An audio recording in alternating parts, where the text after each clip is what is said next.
DOGE highlights how much illegal immigration costs U.S. taxpayers. Okay, again, going back to the blind spot here. I've been trying to pick out articles that are being mostly reported on by the right, so I can try to bring a little bit of factuality to this shit.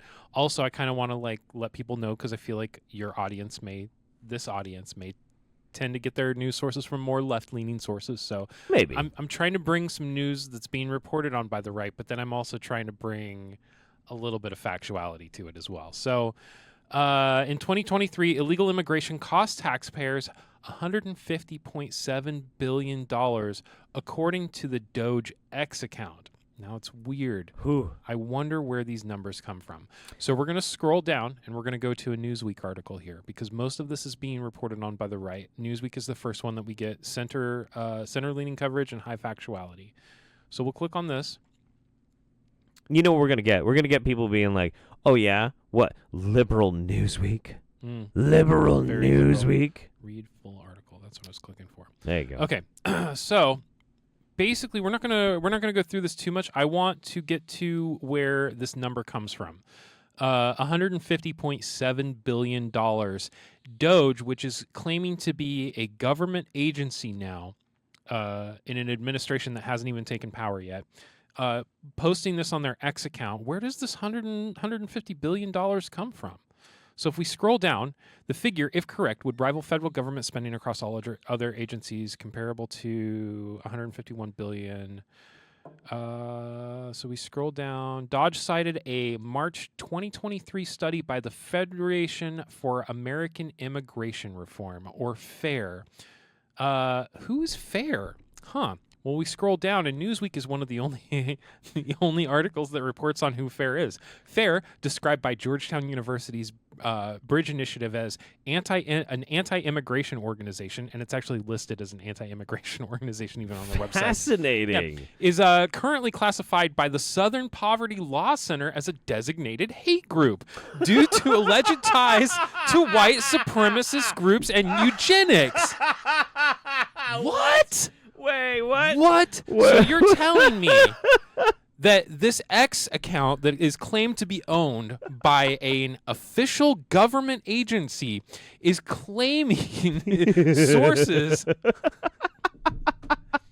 We're in fucking clown world, people. Hang on. We are in fucking clown world. Wow. Wait. Okay.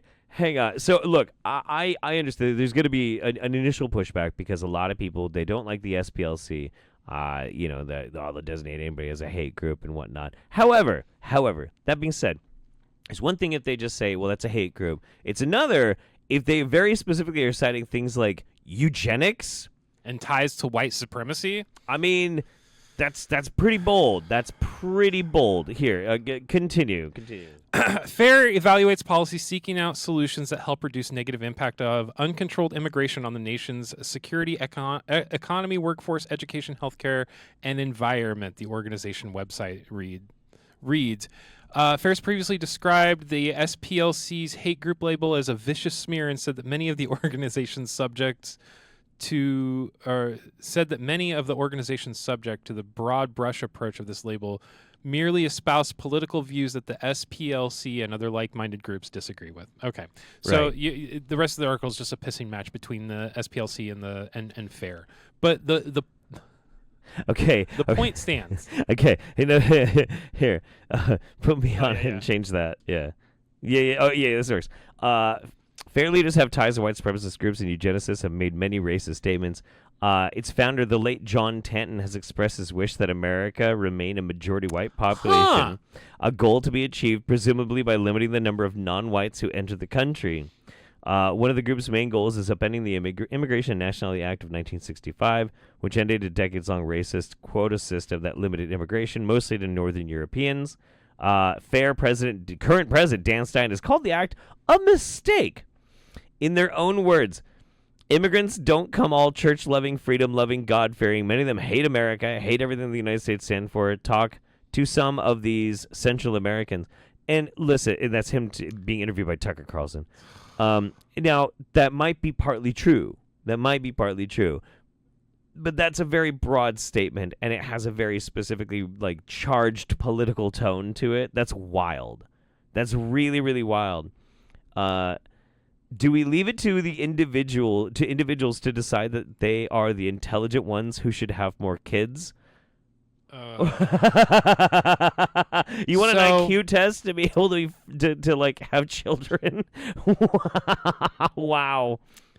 So just remember, when you're reading those tweets from the official Doge X account, yeah, remember the kind of sources that they're citing when they get these numbers that tell you $150 billion is how much they're going to be able to save you, the taxpayer, by kicking people out. Right. Well, and okay, so 150 billion, right? Mhm. That's how much they're saying. Mhm. So when I saw that you're going to be talking about this, I pulled this up. And the how does immigration affect the U.S. economy? What's fascinating about this is the amount of money that immigrants, illegal or not, pay into. Well, actually, in specific, because we're talking about illegal immigration, that illegal immigration or undocumented workers, however you want to frame it, they actually contribute just in tax revenue alone over $100 billion. Mm-hmm. Right. So even if the Doge account is necessarily accurate, okay, maybe there's a $50 billion deficit. I doubt that very, very much. Yeah, this is coming from a really, really... That's giving them a lot of credit that I'm not comfortable giving them. Also, compared to like what we're talking about as far as budget, when we're talking about trillions and trillions of dollars, $50 billion is actually not that much, especially not when it comes to like certain types of welfare programs.